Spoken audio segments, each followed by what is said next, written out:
Hi everyone. So today we will see the remaining portions of the D block elements. So today we will see the variation in atomic and ionic radii. Okay. So what happens to the atomic and the ionic radii? You know, as you go from left to right in a periodic table, the atomic size decreases. Why? Why? Because the effective nuclear charge increases. Isn't it? That is what we have studied in the P block elements. That is, the effective nuclear charge increases, the atomic size decreases. And therefore, all other properties depends on the size of the element. Okay. Now, in the case of atomic and ionic radii, as we go from left to right in a period, we are considering the three series, that is the 3D, 4D, 5D and 6D, isn't it? So, this is the first series, second series, third series. We are not considering the fourth series. So, when you come from left to right in a periodic table, the atomic or the ionic radii decreases, isn't it? Decreases. And what is the point behind that, or the logic behind that? That is the Z effective. That is the effective nuclear charge increases, isn't it? That you all know, effective nuclear charge increases. And moreover, you know the D block elements, the electrons are getting into the d orbitals. Thereby what happens? The shielding of d orbitals takes place, isn't it? And you know the imperfect shielding of d orbital takes place. What is it? That is the imperfect shielding. Okay. So imperfect shielding of the d orbitals or the d electrons, what happens? Makes it more, the nucleus is more bounded to the valence electrons due to the imperfect shielding of this d orbitals. And you know the d block elements, the electrons are getting into the d orbitals. So when you compare or when you take the ionic radii of same charge, you can see the atomic size decreases or the ionic radius decreases. So as the case of what? Atomic radius also. Okay. So both the atomic and the ionic radius for a particular ion or atom decreases when you go from left to right in a periodic table or in a D block element. Now in the special case of D block, we consider what? The imperfect shielding of d electrons. Okay. Thereby the effective nuclear charge increases and thereby the atomic and the ionic radii decreases. So that's the point. Okay. Now if you see the radius, when we talk about specifically the radius of this 3D series, 4D series and 5D series, if I draw a graph, see, if I draw a graph with scandium, titanium, vanadium, etc. up to copper and zinc, and then here comes the ionic radius.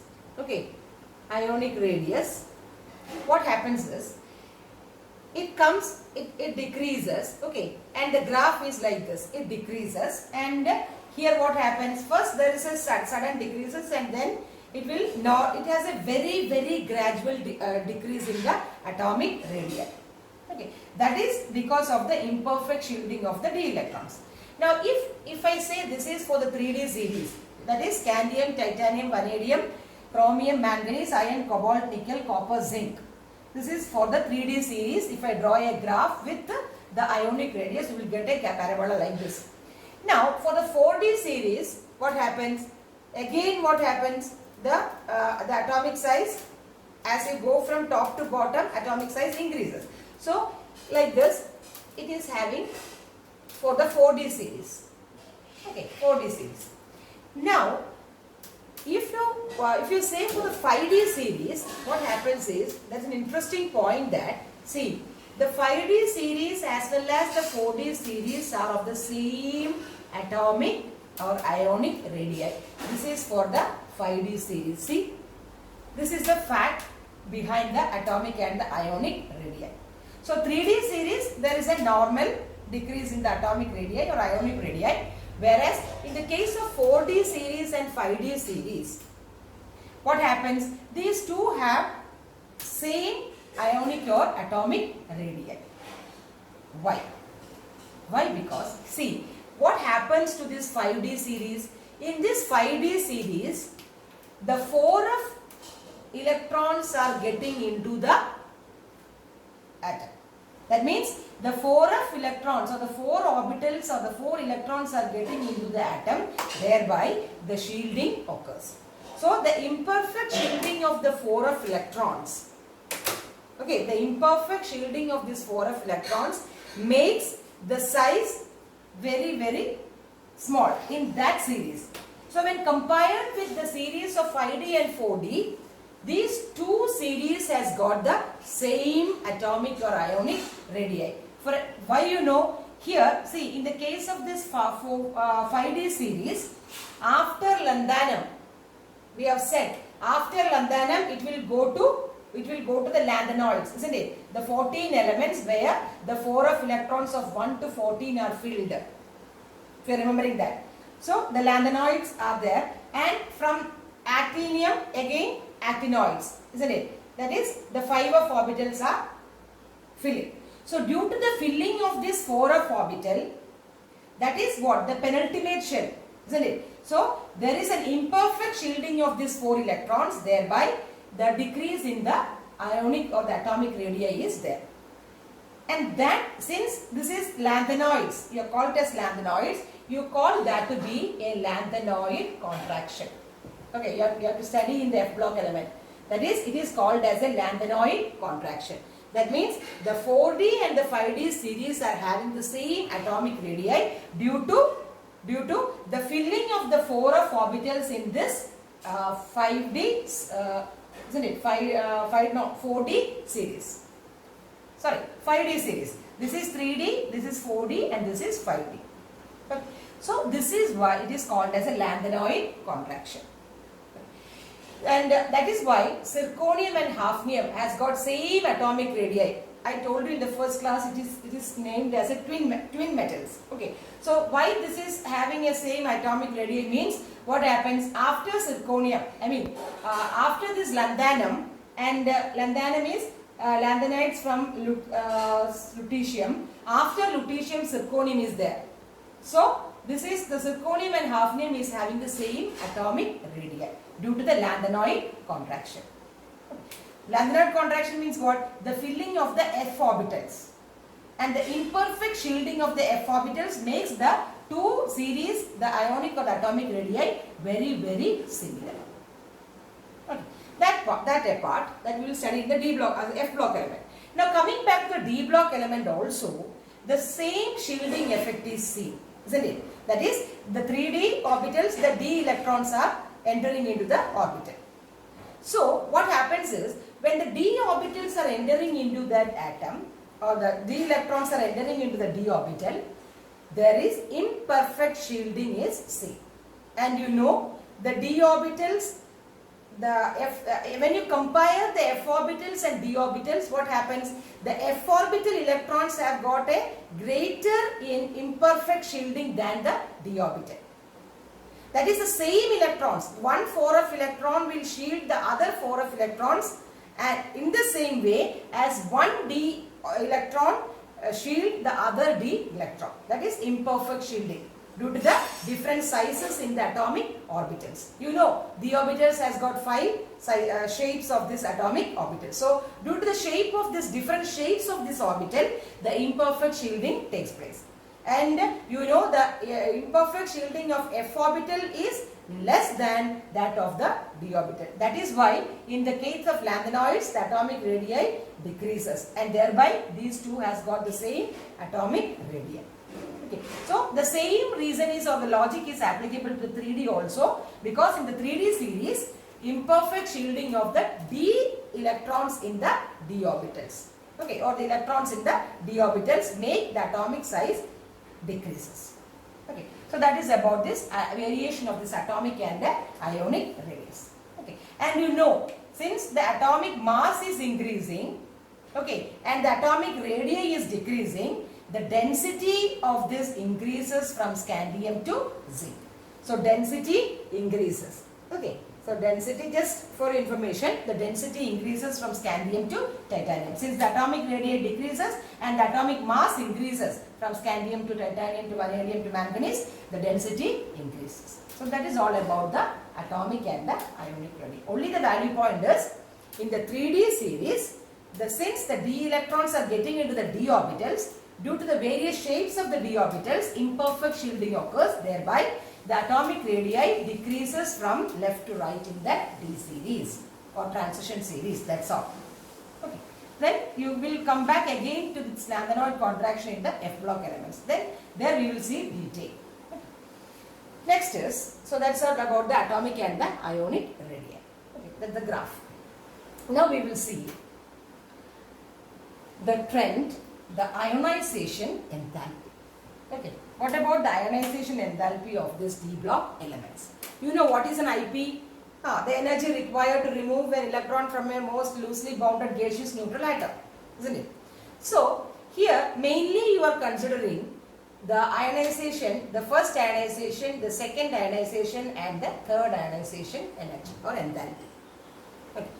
Now if our main point is to study detail of the 3D series, that is scandium, titanium, vanadium, chromium, iron, manganese, cobalt, nickel, copper and zinc.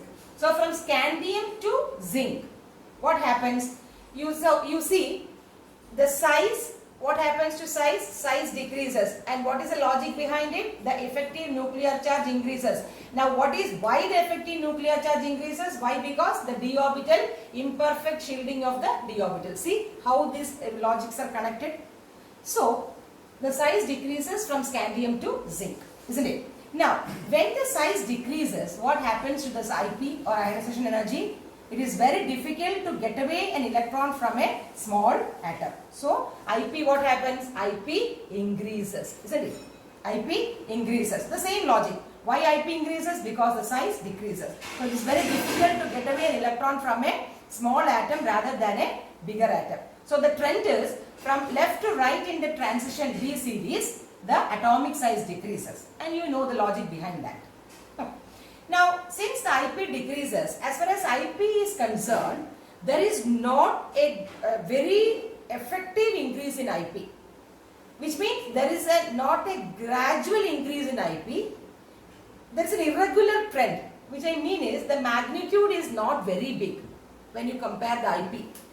When you take the IP from scandium to zinc, the magnitude or the value of the IP is not so large. It is very, very small. Okay, and there is an irregular trend in the IP. Mostly, the irregular trend is seen in the first IP. When you take first IP or the first ionization potential, the trend is not regular. There is irregular trend and the magnitude is very, very small. Okay.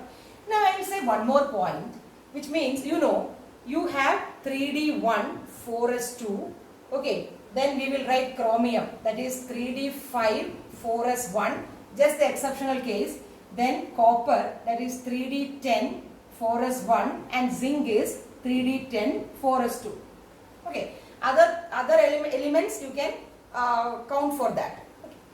Now what happens is, see, when you talk about the first IP means what? The removal of one electron from the s orbital, because the d is the what d orbital is inner to the s orbital. So the one electron will go from the s orbital in all these cases, all in the 3D cases. Now, if you remove the first orbital, that is the first IP, what will happen? The configuration will become S1, isn't it? Because in all these cases, S2 is there, exception is chromium and copper. Wait. Now, all other cases, the s orbital, one electron is going and form a plus ion, isn't it? Plus ion. Okay. Now, what happens is, listen very carefully, there's a point behind it. If it is a S1 and here it is a D1 to 10, if I talk about 1 to 10 generally, if one electron is given, then that is the first IP, that is I1. If I say I1, now see, you know that this D and S has got same energy, so that this S electron can go into the D orbital, isn't it? This S electron can go into the D orbital, thereby the S orbital is being 0. Okay, that means when the first IP or the first ion is formed, there is a reorganization in the energy levels between the D and the S. There is a reorganization energy. We call it as reorganization energy. That is, due to the ionization or accompanying the ionization, there occurs a reorganization energy, which means what? This S electron can go into the d orbital because the energy difference is very, very small. Thereby, reorganization energy means the structural energy. You call it as structural energy. There is a reorganization because it is reorganizing, right?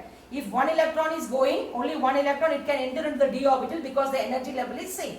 So, there must be a reorganization happening and therefore some energy is giving out. So, there is a reorganization energy accompanying the ionization and it results in some gain in exchange energy. What will be exchange energy? You know, if it is the number of electrons is increasing about the symmetry, exchange happens. This will go here, this will go here, this will go here, this will. So, there is an exchange of energy taking place in this symmetrical orbital. So, there is an exchange of energy or exchange energy will be there as well as the d of energy which is given by the electron entering into the d orbital. So, these two energies can be there and that is called as a reorganization energy. Okay. So, leave that, it is not so important but it will be there. So when you regarding the first IP, it is an irregular trend in the first IP. Now, if you see the special case of chromium, that is D5 and 4s1. Now, here the first IP means what? Only the removal of one electron from the 4s orbital, which is very well it is giving out. Why? Because to form a stable d orbital, isn't it? A half-filled, for the half-filled stability, it will easily give out this s electron, isn't it? So, the IP, the first IP of chromium is less. A question can be asked. Why? The ionization, the first IP, ionization potential, ionization enthalpy of chromium is less when compared to the other elements in the first series. Why? Why? Because it is having a configuration of D3, D5 and 4s1. The first IP means it will give out the one electron. So, in order to attain the D5 configuration or in order to attain the half-filled stability of the d orbital, what happens? Then this easily give out the s electrons, thereby the ionization enthalpy of chromium is very, very low when compared to the other elements in the first series or the D series, 3D series. Okay. That is one case. But when you go to, and the same is applicable to the copper also, because it is 3D, 10 and 4s1. It very well give out this s electron to form a fulfilled stability of d electrons. But when you come to the zinc, you know, zinc is fulfilled of d and fulfilled of s. Now, in such an extra stable configuration of zinc, it is very, very difficult to pull out one electron from the s orbital. Thereby, the IP of this zinc is the first IP. We are talking about the first IP. The first IP of the zinc is very, very high. So, like this, the questions can come in the board exam. Okay, they will ask why the IP is decreasing, since the IP is decreasing, but the IP of this copper or chromium is less when compared to the other element, or it can ask why the first IP of the zinc is very, very high. So you got, so if you know, the funda is, if you know to write the electronic configuration and have a logical reasoning of that, you can get all the questions from this question, no doubt about it. Okay, so just give a try. Okay, so about this electronic configuration. Now coming to second IP. Now what about the second IP? Second IP means the removal of an electron from a positive ion. Already the first IP means a positive ion, and the removal. It will be definitely, it will be higher. Okay, definitely it will be higher. But if you take the case of chromium, it will be 3D5, isn't it? And copper it is 3D10. And zinc it is 3D10 4s1. See, when you talk about the second IP or I2, the ionization potential of chromium and copper is very, very high. when compared to the other elements when talk about the second IP.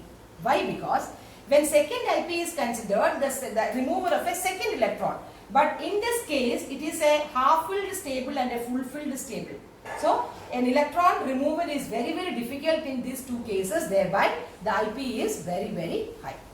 But you see, in the case of zinc, what happens to the zinc? The zinc is having a 4s1 configuration, isn't it? That means one electron is get away and only one electron is there.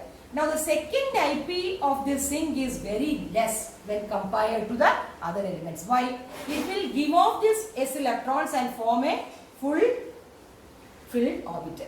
So this is how you go for the quantum. Okay, this is the logical reasoning behind it.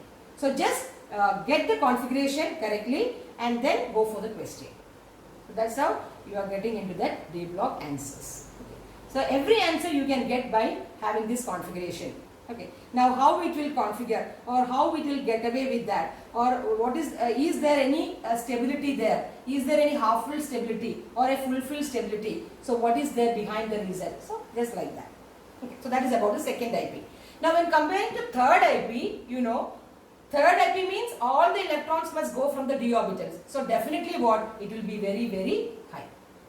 So that is the comparison of what? The first IP, the second IP and the third IP. First IP means the trend is very, very irregular. The magnitude is very, very small. Then if the one electron is away from the orbital, what happens? The exceptional case for chromium and copper, it will be very, very low because of the electronic configuration. But for the zinc, it is very, very high. First IP. Second IP, the reverse case. That is, for copper and chromium, it is very, very high. But for zinc, it is low. But when come to the third IP, all the electrons are going from the d orbital. The ionization IP or the ionization enthalpy, the third ionization enthalpy is very, very high. So this is the trend behind this ionization enthalpy. Hope you are clear with that, isn't it? Okay. So this is about the ionization enthalpy. Okay. Now we will move on to the oxidation states. Okay. Oxidation state. So now we will move on to the oxidation state. Now you know oxidation state or the oxidation state of this. Only 3D series are of more importance, or we are making 3D series. Okay. Now if I write scandium, titanium, now we are considering the oxidation state.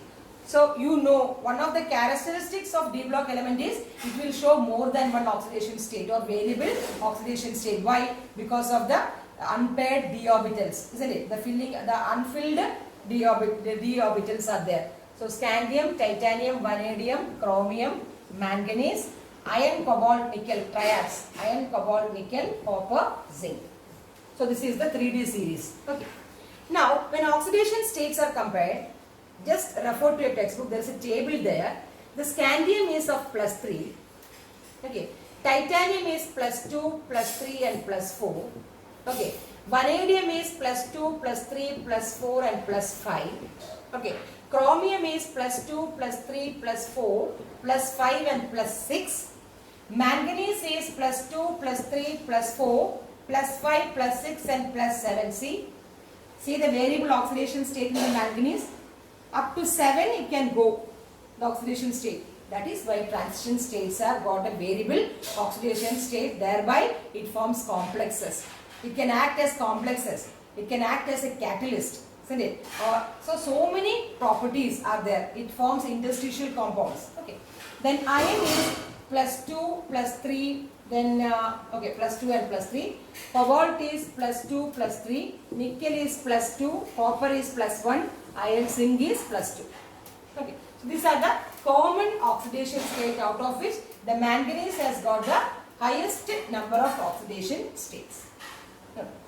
Now the decrease in the oxidation state towards the end. See, at the beginning and the end, there is a decrease in the oxidation state. Scandium, the most common oxidation state is +3. Scandium. Okay. And zinc is +2. Copper +2 also. Okay. Copper +2 also. So zinc it is plus 2 and scandium is plus 3. Now, this the lesser number of oxidation state towards the beginning and the end, because at the middle the oxidation state is very high. Okay, that is here it is 7, here it is 2 or 5, here it is 4. But towards the beginning and the end, the oxidation state will be less. Why? Because here there are few electrons to be shared or loose. Here there are few orbitals. There are more electrons but lesser orbitals to share or lose. That is why the oxidation state is less in number. But here at the coming to the half of the 3D series, the oxidation state is very high. Okay, you can have plus 1, actually from plus 1 to plus 7. So this is about the oxidation state. Then we know that this oxidation state, when we talk about the oxidation state, in this 3D series, that is from scandium to titanium or all the D transition elements, the oxidation states varies by plus 1. Varies by plus 1 means what? Vanadium. See, vanadium plus 2, vanadium then plus 3, vanadium plus 4, vanadium plus 5. So what is the difference? It is plus 1. But when you see the non-transition elements, that is the pre-block elements, the difference in this oxidation state is at least plus 2. For example, you know Sn plus 2. Then next is Sn plus 4. See, the difference is Pb. Pb plus 2 and Pb plus 4, isn't it? But when iron comes, it is plus 1, plus 2 and plus 3. When copper comes, plus 1 and plus 2, isn't it? So, the difference is plus 1 between the oxidation state, whereas in the non-transition elements, the difference is plus 2. That's an important point. Then, when you compare or when you go from top to bottom in this 3D transition series, the higher oxidation state is more stable than the lower oxidation state. Listen carefully. As we go from top to bottom in the 3D series, okay, for example, iron, cobalt, nickel, ruthenium, palladium, osmium, iridium, platinum. So when you go from iron, ruthenium and osmium, the higher oxidation state is stable for this element. That is, from the bottom element, the higher oxidation state is stable. Whereas in the case of p-block element, what happens? The lower oxidation state is stable when compared to the higher oxidation state. For example, Sn2 plus is more stable than Sn4 plus. Whereas vanadium plus chromium plus 6 is more stable than chromium plus 3 or chromium plus 5. So that is the difference. Why? Because in this case, in the non-transition elements or P block, here comes an effect called as inert pair effect. You are remembering that, right? Inert pair effect. So due to the inert pair effect, for non-transition elements, the lower oxidations, as we go from top to bottom, the lower oxidation state is more stable than the higher oxidation state. Now again, one more point is, lower oxidation state for these transition elements can be seen in complexes. Next chapter is complexes. So when you study complexes, or when a metal ion is coordinated by ligands, you will study that. Then this metal ion, what we talk about, these transition elements will have a lower oxidation state. For example, in the complex NiCO4 times, Ni is the D block element. In this, the oxidation state is 0.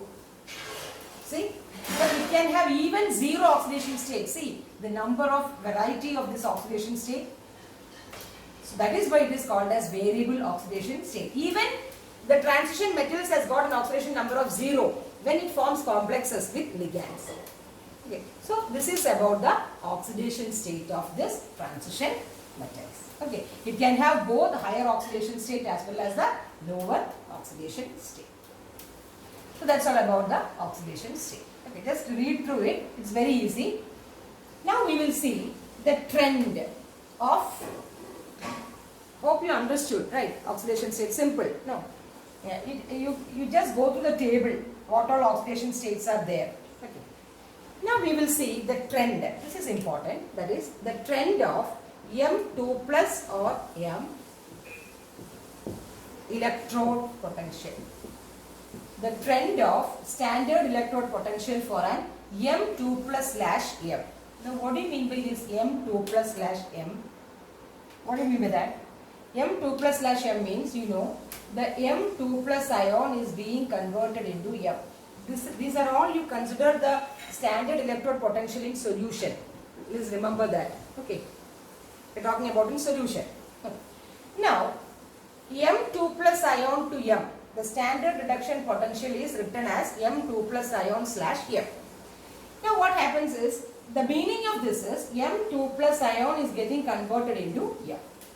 Okay, M2 plus ion converted into M. Now, when you take the E0 value of this, when just refer to the textbook, you have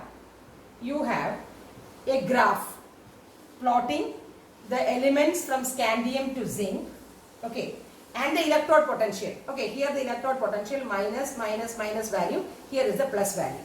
Okay, now there are two values, that is observed value as well as the calculated value. Okay, now if you refer to the graph, these two values are coinciding with each other, only with the exception of chromium, then manganese and nickel. So if you draw the graph, it will come like this. See, now manganese, there is a dip. Okay, then again it will have a dip here, that is nickel, and there it's copper and then zinc. So here it is the manganese. Okay, here it is a manganese and here it is the copper. Sorry, here it is copper. Now if you see the graph, the electrode potential graph, the copper is having a positive value, whereas all other are having a negative value. See, graph is like, just refer to the textbook, you will know it. Okay. So this is the graph, and the point is, the copper is having a positive reduction potential, that is standard reduction potential, and all other are having a negative electrode potential, out of which there are two exceptions, that is the manganese as well as cobalt and nickel. Okay, so manganese, the exceptions are manganese, then cobalt and nickel. Okay, I will tell the condition. Okay. Now, generally speaking, copper has got a positive electrode potential. Now we will see how you calculate the electrode potential for an ion. M2 plus ion to converting into M plus ion. How you will convert? You will convert by adding 2 electrons, isn't it? By adding 2 electrons, M is there. Now, how you calculate the electrode potential is, the potential M2 plus, no, so it is a second enthalpy, that is removal of 2 electrons. So, I already told you in the beginning that you have to, the copper is a solid, or if you take any element in the transition series, it is a metal, so it is solid. So, first you have to convert it into gaseous state, then only IP works, isn't it? So, first there must be an atomization, delta H atomization, or in the case of transition, it must be a sublimation. So, it must be ionization plus 1, ionization plus 2, and ionization not plus 3, that is delta H of atomization or sublimation. All these together makes what? M2 plus ion. Okay. Then, there is also one more thing, that is delta H of hydration, because it is in solution. So these are the factors which depends on the electrode potential, or for calculating the electrode potential for an ion, all these factors should be considered. That is the point. Which all these? Ionization 1, ionization 2, then delta H atomization or sublimation plus delta H hydration. This is important. Okay, this is how you calculate the E0 value. Since it is plus 2, you took 2. If it is plus 3, I1 plus I2 plus I3. If it is plus 1, I1. So like that. Okay. So you have to study this trend, that is M2 plus slash M trend in this reduction potential. Now we will come back to the copper. Now what happens is, you know, copper has got, see, copper has got a positive E0 value. Listen, what do you mean by an E0 value? I mean positive E0 value, which means that the reduction will be easier, isn't it? The reduction is taking place easily. That is why it is having a positive sign. If the E0 value is negative, oxidation will be easier, reduction will be difficult. You get the point? If it is a positive reduction potential, which means that the copper can be easily reduced. That means the Cu2 plus, see, the Cu2 plus can be easily reduced to Cu. That's the meaning of this. That is positive value. Okay. Now, that is why it is having. Now, why? Why this copper alone has got a positive E0 value? Why? Because, see, this delta H hydration has got a high negative value. See, the delta H hydration has got a high negative value for copper, thereby it is having a positive standard electrode potential. Okay, that is a not high hydration value, it is got a low hydration value. Okay, not high hydration value, it has got a low hydration enthalpy. So that is why this copper has got a positive E0 value. So when compared with this factor and this factor, this is very, very low, so this is very, very high. The I1 plus I2 along with the atomization is greater than the delta H hydration. So that is why this copper has got a E0 value. So it's very important. A board exam question. Why copper has got a standard electrode potential value positive? Why? Because the delta H hydration of Cu2 plus to Cu is less when compared with this quantity, that is the I1 plus I2 plus delta H value. That is why it is having a positive value. And for the same reason applies to why copper cannot displace HCl. You know that? The same reason, can I rub this? The same reason apply why copper cannot displace hydrogen from HCl. You know, copper plus HCl, there is no reaction. Why? Why no reaction? Why? Because if copper plus metal plus an acid will give hydrogen, isn't it? That is a normal procedure. That is a generic equation. But this won't give hydrogen. Why? Because you know, copper has got a positive hydration value, which means copper will be getting reduced. Isn't it? Copper will be getting reduced to CuCl2. Isn't it? Copper is getting reduced. At the same time, hydrogen is also, that is -1 + 1. Now plus, if it has to be 0, if it has to be hydrogen, it must be +1 to 0, again reduction. Isn't it? So same two reductions cannot happen in a equation.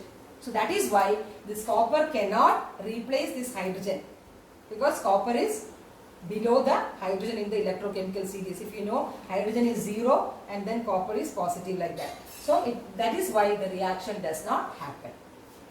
So this is how the two important points. One is why copper has got a positive E0 value, and second is why the copper does not displace hydrogen, because it does not compensate the hydration enthalpy. That is why. So the reduction potential is high. That is why it does not displaces HCl, hydrogen from HCl. Now the exceptional case of manganese and cobalt is due to the D5 and D10 configuration. Okay, D5 and iron, cobalt, nickel, copper, zinc. Okay, D5 configuration. Mn is by D5 configuration, isn't it? That is why Mn is what? Mn is 4s2 3d5, isn't it? So due to this 3d5 configuration, it has got a dip in the graph. Okay. And there is a dip in nickel.